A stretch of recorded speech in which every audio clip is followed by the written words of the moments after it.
Un par de días más tarde, don Juan y yo emprendimos un viaje a las montañas.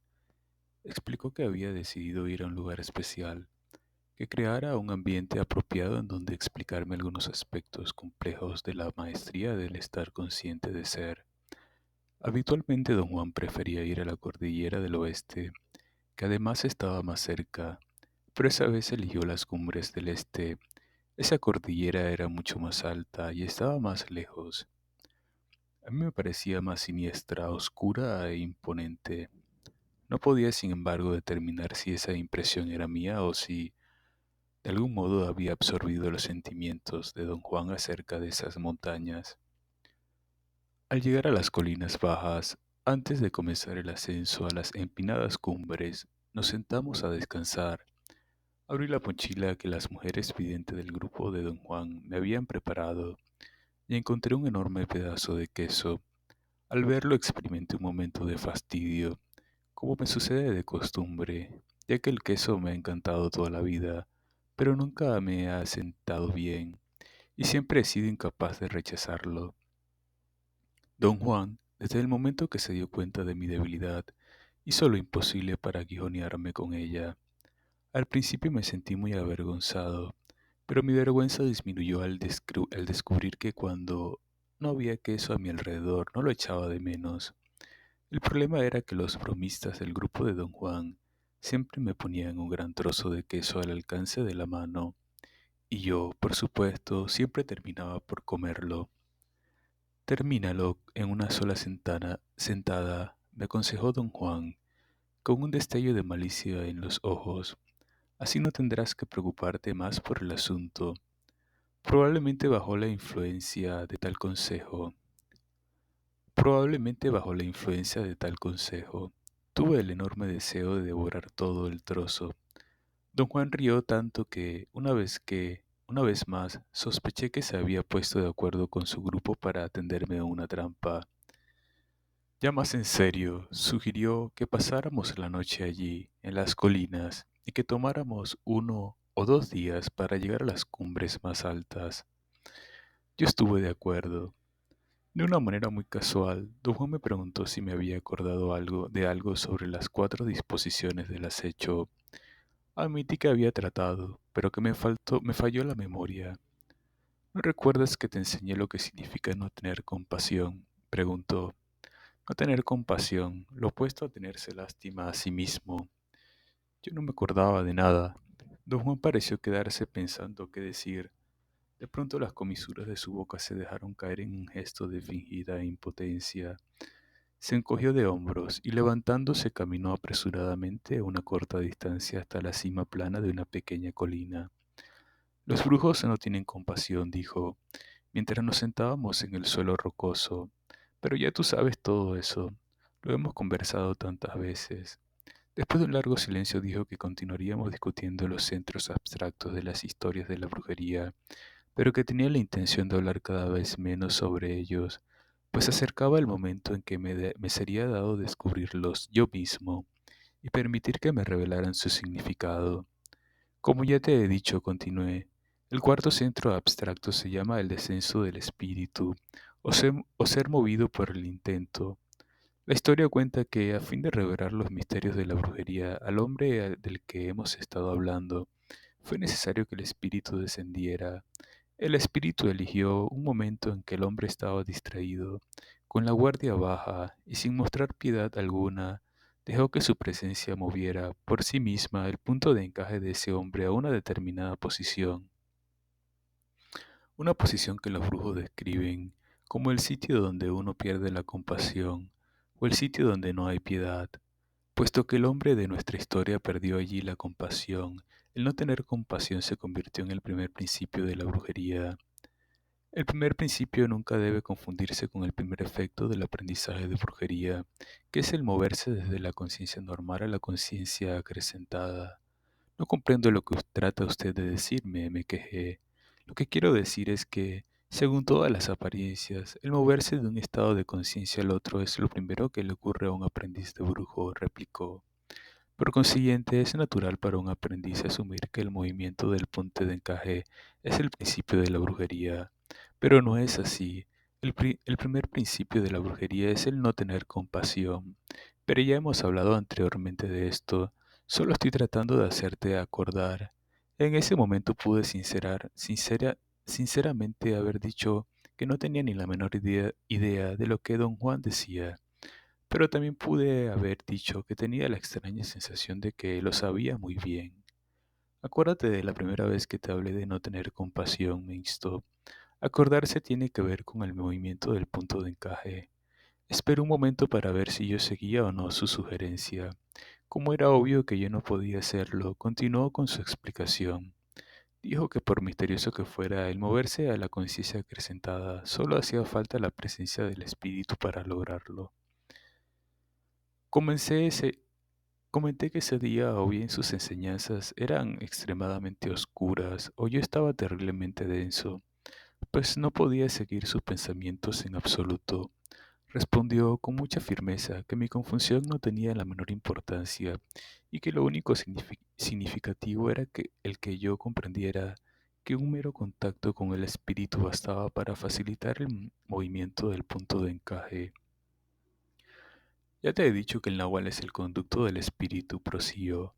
Hay dos razones por las que el nahual puede dejar que el espíritu se exprese a través de él. Una es porque pasa toda su vida redefiniendo impecablemente su vínculo de conexión con el intento, y la otra es porque tiene más energía que el hombre común y corriente. Por ello, lo primero que experimenta un aprendiz de brujo es un cambio en su nivel de conciencia, un cambio provocado simplemente por la presencia del nahual. En realidad no hay ni se necesita ningún procedimiento para mover el punto de encaje. El espíritu toca al aprendiz a través del nahual y su punto de encaje se mueve. Así de simple. Le dije que sus aseveraciones me eran muy inquietantes, porque contradecían lo que yo difícilmente había aprendido a través de mi experiencia personal, que la conciencia acrecentada era posible gracias a una maniobra sofisticada, aunque inexplicable, que don Juan llevaba a cabo para guiar mi percepción. A lo largo de mis años de relación con él, una y otra vez me había hecho entrar en la conciencia acrecentada golpeándome la espalda. Le hice notar su contradicción. Alegó que lo de golpear la espalda es una genuina maniobra para manejar la percepción la primera vez que se pone en práctica. De allí en adelante es solo una treta para atrapar la atención y borrar las dudas. El hecho de que él insistiera en darme palmadas lo llamó un pequeño ardid, producto de su personalidad moderada. Comentó, no del todo en broma, que yo debía estar agradecido de que él fuera un hombre tan simple y tan poco dado a lo bizarro. De lo contrario, para que se pudiera borrar cualquier duda de mi mente y el espíritu pudiera mover mi punto de encaje, yo habría tenido que con ritos macabros. Lo que se necesita para que la magia pueda apoderarse de nosotros es borrar nuestras dudas, dijo. Una vez que las dudas desaparecen, todo es posible. Me hizo recordar un acontecimiento que yo había presenciado algunos meses antes en la Ciudad de México, el cual me había resultado incomprensible hasta que él me lo explicó, utilizando el paradigma de los brujos. Lo que yo había presenciado fue una operación quirúrgica llevada a cabo por una famosa curandera psíquica. Su paciente fue un amigo mío, y para operarlo, la curandera entró en un trance muy dramático. Pude observar que, utilizando un cuchillo de cocina, abrió la cavidad abdominal del paciente en la región umbilical. Separó el hígado enfermo, lo lavó en un balde de alcohol, volvió a ponerlo en su sitio y cerró la abertura, que no tenía ni una gota de sangre, con la mera presión de sus manos. Varias personas que estuvieron presentes en la habitación en penumbra presenciaron la operación. Algunos parecían haber sido invitados como yo, los otros parecían ser los ayudantes de la curandera. Después de la operación hablé brevemente con tres de los invitados. Todos estaban de acuerdo en que habían presenciado lo mismo que yo. Cuando hablé con mi amigo, el paciente, me contó que él solo había sentido un dolor constante, pero no fuerte, en el estómago, y una sensación de ardor en el lado derecho. Le había relatado todo esto a don Juan y hasta me atreví a dar una explicación cínica. Dije que, en mi opinión, la penumbra del cuarto se prestaba perfectamente para la prestidigitación y que eso podría explicar el hecho de que vi los órganos internos fuera de la cavidad abdominal, enjuagados en el balde de alcohol. Por otro lado, el impacto emocional causado por el dramático trance de la curandera, que también pareció un truco, ayudó a crear ante los presentes una atmósfera de fe casi religiosa. De inmediato don Juan señaló que esto era una opinión cínica en vez de una explicación cínica, pues no explicaba el hecho de que mi amigo se hubiera recuperado de su enfermedad. Don Juan propuso entonces una explicación basada en el conocimiento de los brujos. Dijo que todo el acontecimiento se basaba en el hecho incomprensible para la razón de que la curandera fuese capaz de mover el punto de encaje del exacto número de personas en el cuarto. El único truco, si así se le podía llamar, era que el número de personas no excediera el que ella podía manejar. Su dramático trance y el histrionismo consiguiente eran, según don Juan, o bien artificios conscientemente usados para atrapar la atención de los presentes, o maniobras dictadas por el espíritu mismo, para ser usadas conscientemente. Como fuese, constituían el medio más apropiado para que la curandera pudiera fomentar la unidad de pensamiento necesaria para borrar dudas en los presentes, y así forzarlos a entrar a la conciencia acrecentada. Abrir el cuerpo con un cuchillo de cocina y extraer los órganos internos no fue una prestidigitación, afirmó don Juan. Fue algo auténtico y real, pero en vista de que ocurrió en la conciencia acrecentada, estaba fuera del criterio cotidiano. Yo le había preguntado a don Juan cómo era posible que la curandera moviera los puntos de encaje de esas personas sin tocarlas. Su respuesta fue que el, pu- el poder de la curandera, ya fuera un don o un estupendo logro, era servir de conducto al espíritu. Era el espíritu y no la curandera, dijo, lo que había movido esos puntos de encaje. Cuando tú me contaste la historia de la curandera, dijo don Juan, te expliqué, aunque tú no comprendiste ni una sola palabra, que el arte y el poder de esa mujer consistían en borrar las dudas de los presentes. Al hacer eso, ella podía permitir que el espíritu moviera su punto de encaje. Una vez que esos puntos estaban en una nueva posición, todo era posible. Habían entrado en el reino donde los milagros son cosa de todos los días. Aseguró, la- Aseguró que la curandera debía ser también bruja. Dijo que si yo hacía un esfuerzo por recordar la operación, vería que ella había mostrado no tener compasión con los presentes, especialmente con el enfermo. Le repetí lo que me acordaba de la sesión. Tanto el timbre como el tono de la voz, seca y femenina de la curandera, cambiaron dramáticamente cuando entró en trance. Su voz se volvió ronca y profunda, como la de un hombre. Fue esa voz la que anunció que el espíritu de un guerrero de la antigüedad precolombina se había posesionado del cuerpo de la curandera. Una vez que el anuncio fue hecho, la actitud de la mujer cambió dramáticamente. Estaba poseída, absolutamente segura de sí misma, procedió a operar con total certidumbre y firmeza. En vez de decir que tenía certidumbre y firmeza, comentó don Juan, yo preferiría decir que esa curandera, a fin de crear un ambiente adecuado para la intervención del espíritu, no tuvo compasión. Aseveró que sucesos difíciles de explicar, como esa operación, eran en realidad muy simples. Lo que los tornaba difíciles era nuestra insistencia en analizarlos con pensamientos cotidianos. Si no pensábamos, todo resultaba claro. Si no pensamos, pero eso es absurdo, don Juan, dije, con toda sinceridad. Le recordé que él mismo exigía que todos sus aprendices pensaran en serio. Hasta criticaba a su propio maestro por su flaqueza de pensamiento. Por supuesto que por supuesto que insisto en que todos cuantos me rodean piensen con claridad, dijo, pero también explicó a quien me quiera escuchar que el único modo de pensar con claridad es no pensar en absoluto.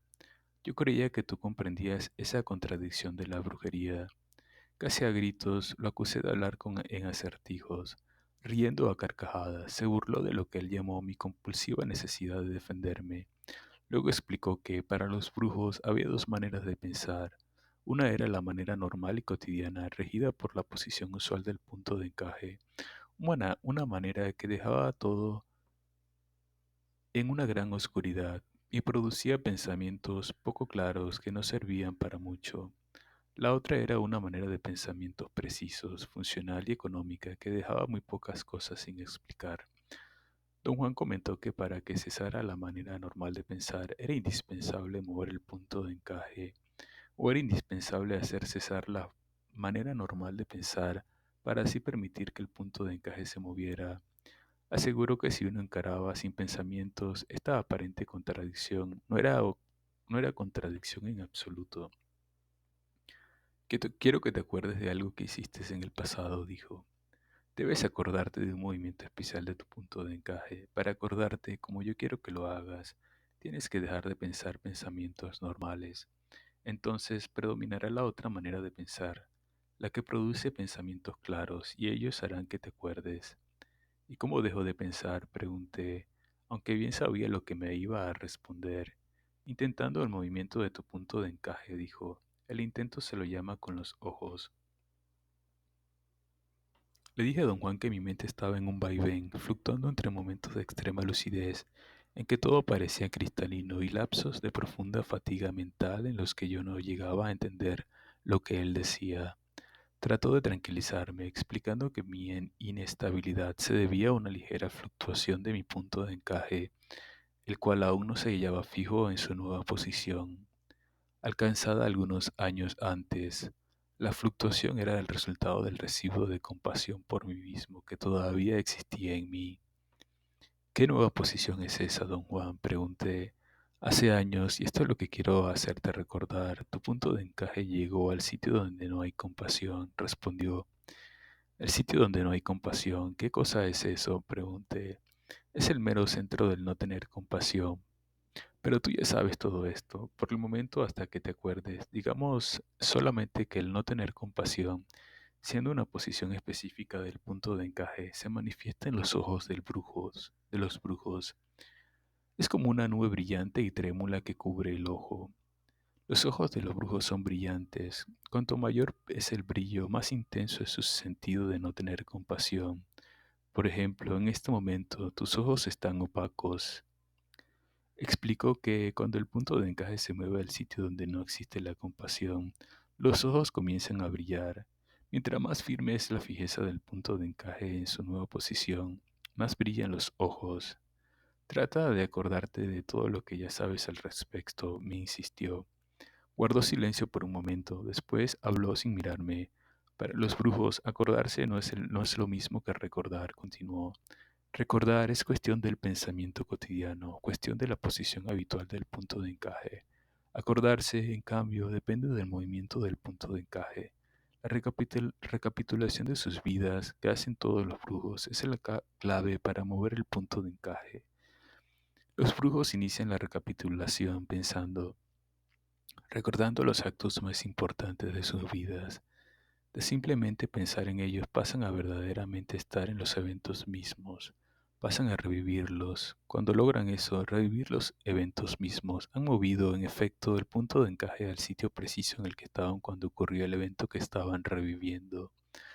Revivir totalmente un acontecimiento pasado mediante el punto de encaje, eso es lo que los brujos llaman acordarse. Me miró fijamente por un momento, como tratando de asegurarse de que yo lo escuchara. Nuestros puntos de encaje están en constante movimiento, explicó. Son movimientos imperceptibles. Ahora, si queremos un movimiento considerable, debemos poner en juego el intento. Como no hay modo de saber qué es el intento, los brujos dejan que sus ojos lo llamen. Esto sí que es realmente incomprensible, protesté. Don Juan puso las manos en la nuca y se acostó en el suelo. Yo hice lo mismo. Permanecimos quietos por largo tiempo, mientras el viento impulsaba rápidamente las nubes. Ese movimiento de nubes, al deslizarse en el cielo, estuvo a punto de marearme. El mareo de repente se convirtió en una sensación de angustia muy familiar para mí. Siempre que estaba con don Juan, sentía, sobre todo en momentos de quietud y silencio, una abrumadora sensación de desconsuelo, unas ansias de algo que no hubiera podido describir porque no sabía lo que era. Cuando estaba solo o con otras personas, nunca fui víctima de esa sensación. Don Juan me había explicado lo que yo sentía e interpretaba como ansias. Era un movimiento súbito de mi punto de encaje. Cuando don Juan comenzó a hablar, el sonido de su voz me sobresaltó y me hizo incorporar. Debes acordarte de la primera vez que te brillaron los ojos, dijo, porque esa fue la primera vez que tu punto de encaje llegó al sitio donde no hay compasión. Te poseyó entonces el no tener compasión. lo cual es, como ya te dije, lo que hace brillar los ojos de los brujos, y ese brillo es lo que llama el intento. Cada sitio al que se mueve el punto de encaje está representado por un brillo específico en los ojos. Puesto que los ojos tienen memoria propia, pueden acordarse de cualquier sitio donde se movió el punto de encaje, acordándose del brillo específico asociado con ese sitio. Explicó que la razón por la que los brujos dan tanta importancia al brillo de sus ojos y a su mirada es porque los ojos están directamente vinculados al intento. Agregó que por contradictorio que parezca, la verdad es que los ojos solo están superficialmente conectados con el mundo cotidiano. Su conexión más profunda es con lo abstracto. Le dije a don Juan que yo no concebía que mis ojos pudieran almacenar ese tipo de memoria. Don Juan contestó que las posibilidades del hombre son tan vastas y misteriosas que los brujos, en vez de pensar en ellas, prefieren explorarlas, sin esperanza de entenderlas jamás. Pregunté si los ojos de un hombre común y corriente también están afectados por el intento. Por supuesto, exclamó. Tú sabes todo esto, pero lo sabes en un nivel tan profundo que es conocimiento silencioso. No tienes suficiente energía para explicarlo ni siquiera a ti mismo. El hombre común y corriente sabe lo mismo acerca de sus ojos, pero tiene aún menos energía que tú. La única ventaja que quizás tengan los brujos sobre los hombres comunes y corrientes es que han logrado su energía, y eso significa un vínculo de conexión con el intento más claro y preciso. Naturalmente, eso también significa el poder acordarse a voluntad, usando el brillo de los ojos para mover el punto de encaje. Don Juan dejó, Don Juan dejó de hablar y me clavó la mirada. Sentí con claridad que sus ojos guiaban, empujaban y tiraban de algo indefinido dentro de mí. Podía zafarme de su mirada. Su concentración era tan intensa que hasta me provocó una sensación física. Me sentí como si estuviera dentro de un horno, y muy repentinamente me encontré mirando hacia adentro de mí. Era una sensación muy parecida a la de dejarse llevar por una distraída fantasía mental, pero con una diferencia muy extraña. Yo tenía una intensa conciencia de mí mismo y una falta total de pensamientos. Supremamente consciente de mí mismo, yo miraba hacia la nada que existía dentro de mí. Con un esfuerzo gigantesco me arranqué de esa nada y me puse de pie. ¿Qué me está usted haciendo, don Juan? Pregunté alarmado. A veces eres absolutamente insoportable, respondió. Me enfurece el modo como desperdicias tu energía. Tu punto de encaje estaba justo en el sitio más ventajoso para hacerte acordar lo que quisieras. ¿Y qué es lo que haces? Lo desperdicias para preguntarme qué te estoy haciendo. Me senté, estaba realmente avergonzado. Don Juan sonrió.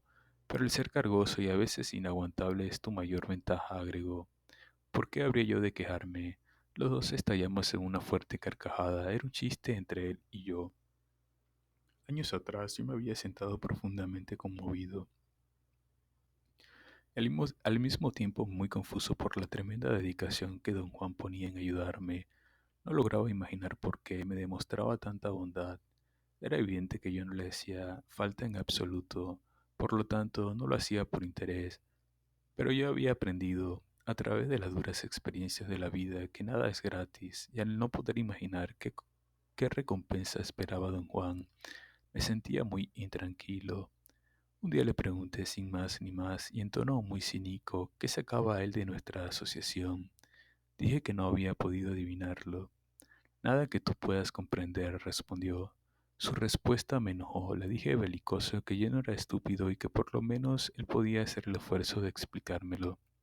Bueno, déjame decirte tan solo que, aunque podrías comprenderlo, lo seguro es que no te va a gustar, replicó, con esa sonrisa que siempre tenía cuando me estaba tendiendo una trampa. Verás, la verdad es que quiero ahorrarte eso. Mordí el anzuelo, insistí en que me lo dijera. ¿Estás seguro de que quieres saber la verdad? Me preguntó, a sabiendas que yo jamás diría que no. Por supuesto que quiero saber qué es lo que usted se trae, contesté con tono cortante. Se echó a reír como si se tratara de un chiste. Cuanto más se reía, mayor era mi enfado. No le veo nada de divertido a todo esto, dije. A veces es mejor no entrometerse con la verdad, dijo. La verdad, en este caso, es como un bloque de piedra al pie de un gran montón de cosas. Digamos una piedra angular. Si la sacamos, tal vez no nos gusten los resultados. A lo mejor el gran montón de cosas se viene abajo. Yo prefiero evitar eso. Volvió a reír. Sus ojos, brillando de picardía, parecían invitarme a seguir con el tema, y yo insistí en saber. Traté de demostrarme sereno, pero persistente. Bueno, si eso es lo que quieres, dijo, con el aire de quien se ha dejado persuadir. Primeramente, me gustaría decir que todo cuanto hago por ti es gratis. No tienes que pagar nada. Como tú bien lo sabes, he sido impecable contigo, y mi impecabilidad contigo no es una inversión. No lo hago por interés. No te estoy preparando para que me cuides cuando esté demasiado viejo para cuidarme solo, pero si saco de nuestra relación algo de incalculable valor, una especie de recompensa por tratar impecablemente con esa piedra angular que he mencionado, y lo que saco es justamente lo que quizás tú no vas a comprender o no te va a gustar. Paró de hablar y me miró con fijeza, jugando con el malévolo destello de sus ojos. Dígamelo de una vez, don Juan, exclamé, irritado por sus tácticas dilatorias. Quiero que tengas bien en cuenta que te lo digo debido a tu insistencia, dijo sonriendo. Volvió a hacer otra larga pausa. Para entonces yo estaba echando humo. Si me juzgas por mi modo de ser contigo, continuó, tendrás que admitir que he sido un dechado de paciencia y consistencia. Pero lo que tú no sabes es que para lograr eso he tenido que luchar como nunca he luchado en mi vida, a fin de estar contigo. He tenido que transformarme diariamente, conteniéndome a base de penosísimos esfuerzos. Don Juan tuvo razón, no me gustó lo que decía. No quise quedar mal y traté de bromear. ¿A poco va usted a decir que soy inaguantable? Dije y mi voz me sonó asombrosamente forzada. Claro que eres inaguantable, dijo él con expresión seria. Eres mezquino, caprichoso, porfiado, dominante y vanidoso. Eres malgeniado, tedioso y desagradecido. Tienes una inagotable capacidad para los vicios. Y lo peor, tienes una idea muy exaltada de ti mismo, sin nada con qué respaldarla. Podría decir con toda sinceridad que tu sola presencia me da ganas de vomitar. Quise enojarme, quise protestar, quejarme de que él no tenía derecho a hablarme de ese modo, pero no pude pronunciar una palabra. Estaba destrozado, me sentía aturdido. Mi expresión debió ser muy notable, pues don Juan estalló en tal carcajada que pareció estar a punto de ahogarse. Te advertí que ni te iba a gustar ni lo ibas a entender, dijo. Las razones del guerrero son muy simples, pero de extremada finura. Rara vez tiene el guerrero la oportunidad de ser genuinamente impecable pese a sus sentimientos básicos.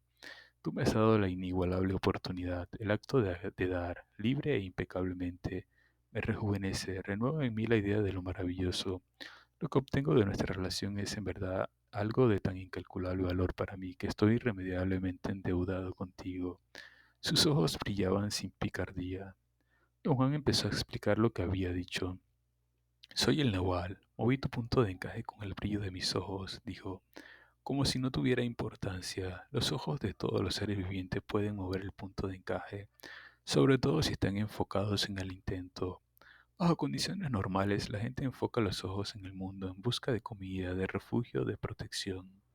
Me tocó el hombro, o en busca de amor, agregó, prorrumpiendo en una fuerte carcajada.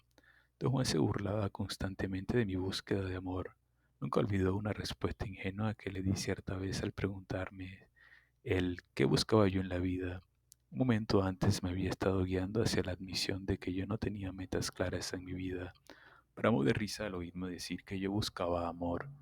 Un buen cazador hipnotiza a su presa con los ojos, prosiguió. Es una extraña paradoja la del cazador. El cazador mueve con la mirada el punto de encaje de su presa y sin embargo sus ojos están enfocados en el mundo, en busca de comida. Le pregunté si los brujos podían hipnotizar a la gente con la mirada. Riendo entre dientes, dijo que en realidad lo que yo quería saber era otra cosa, si podía hipnotizar a las mujeres con mi mirada, pese a que mis ojos no estaban enfocados en el intento, sino en el mundo, en busca de amor. Lo que te interesa es la paradoja del cazador, dijo entre carcajadas, pero luego agregó en serio que la válvula de seguridad de los brujos consistía en que, cuando llegaban a enfocar sus ojos en el intento, ya no les interesaba hipnotizar a nadie, pero para mover con el brillo de sus ojos el punto de encaje propio o uno ajeno, continuó, los brujos tienen que ser despiadados, es decir, deben estar familiarizados con el sitio donde no hay compasión. Esto es en especial cierto para los nahuales. Dijo que cada nahual desarrolla una forma específica de no tener compasión. Tomó mi caso por ejemplo y dijo que debido a mi configuración natural, los videntes me veían como una esfera de luminosidad, no compuesta de cuatro bolas comprimidas en una sola, la estructura habitual de los nahuales, sino como una esfera compuesta de solo tres bolas comprimidas.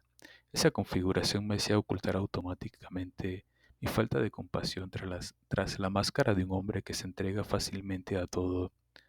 Los nahuales son muy engañosos, continuó. Siempre dan la impresión de ser lo que no son, y lo hacen tan bien que todo el mundo les cree, hasta lo que mejor los conocen.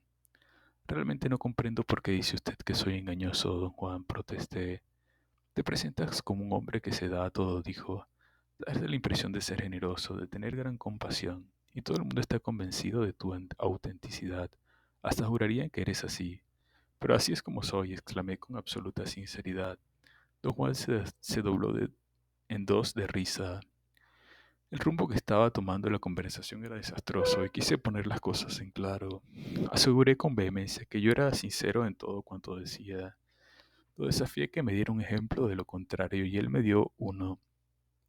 Dijo que yo compulsivamente trataba a la gente con una generosidad injustificada, dando una falsa imagen de mi desenvoltura y franqueza. Yo argumenté que esa franqueza era mi modo de ser, pero él me replicó con una pregunta. ¿Por qué exigía yo siempre a la gente con quien trataba, sin decirlo abiertamente, que se dieran cuenta de que yo los engañaba? Le respondí que él estaba errado y él, riéndose como lo hacía cada vez que me acorralaba, señaló el hecho de que, cuando no captaban mi juego y daban por auténtica mi supuesta franqueza, me volvía contra ellos con la misma fría falta de compasión que trataba de ocultar. Sus comentarios me causaron una gran inquietud, pues no podía refutarlos. Guardé silencio, no quería mostrarme ofendido, pero mientras me preguntaba a mí mismo qué podía decir, él se levantó y echó a andar alejándose. Lo tuve sujetándolo por la manga. Fue por mi parte un movimiento espontáneo que me sorprendió. Don Juan volvió a sentarse con expresión asombrada. No quiero ser grosero, dije, pero necesito saber más de esto. Me molesta inmensamente lo que usted me acaba de decir. Haz que tu punto de encaje se mueva, mixto. Muchísimas veces hemos hablado de las máscaras de los nahuales y del no tener compasión, acuérdate, y todo te será claro. Me miraba con franca expectativa, debido a haber notado que yo no podía acordarme de nada, pues continuó hablando sobre las diferentes maneras en que los nahuales escondían su falta de compasión. Dijo que su, me- Dijo que su propio método consistía en someter a la gente a una ráfaga de coerción oculta bajo una supuesta capa de comprensión y razonabilidad. Las explicaciones que usted me da, observé, ¿no son acaso resultado de una auténtica razonabilidad y del deseo de ayudarme a comprender? No, respondió, son el resultado de no tener compasión. Arguí apasionadamente que mi propio deseo de comprender era auténtico. Él me dio unas palmaditas en el hombro y afirmó que mi deseo de comprender era auténtico, pero no mi generosidad. Dijo que los nahuales ocultan automáticamente el no tener compasión aun contra su voluntad. En tanto que escuchaba su explicación, tuve la peculiar sensación en lo recóndito de mi mente que en algún momento habíamos discutido en todo detalle el concepto de no tener compasión. Yo no soy hombre racional, prosiguió mirándome los ojos. Solo aparente serlo debido a que mi máscara es así de efectiva. Lo que a ti te parece razonabilidad es simplemente mi indiferencia a mi propia persona. El no tener compasión no es otra cosa que la total falta de compasión por uno mismo. En tu caso, como disimulas con falsa generosidad el no tener compasión, pareces tranquilo y franco, pero en realidad eres tan generoso como yo soy razonable. Ambos somos un fraude. Hemos perfeccionado el arte de ocultar el hecho de que nos sintamos compasión. Dijo que su benefactor lo ocultaba tras la fachada de un bromista despreocupado cuya irreprensible necesidad era jugarle pasadas a cuantos se le acercaban. La máscara de mi benefactor era la de un hombre feliz y apacible, a quien nada en el mundo lo afligía o lo preocupaba, continuó don Juan. Pero bajo esa máscara él era, como cualquier otro nahual, más frío que el viento del Ártico. Usted no es frío, don Juan, dije con sinceridad. Claro que sí, insistió. Es lo efectivo de mi máscara lo que te da la impresión de que no lo soy. Pasó a explicar que la máscara del Nahual Elías consistía en una desquiciante minuciosidad y exactitud en lo referente a los detalles, con lo que creaba una falsa impresión de atención y meticulosidad. Sin dejar de mirarme mientras me hablaba, empezó a describir la conducta del Nahual Elías, y tal vez porque me observaba con tanta atención, no pude concentrarme en absoluto en lo que me estaba diciendo. Hice un esfuerzo supremo por ordenar mis pensamientos. Me estudió por un instante, luego siguió explicando lo que era el no tener compasión, pero yo le dije que su explicación ya no me hacía falta. Me había acordado, no mucho después de haber iniciado mi aprendizaje, no mucho después de haber iniciado mi aprendizaje, logré por mis propios medios un cambio en mi nivel de conciencia. Mi punto de encaje llegó entonces a la posición llamada el sitio donde no hay compasión.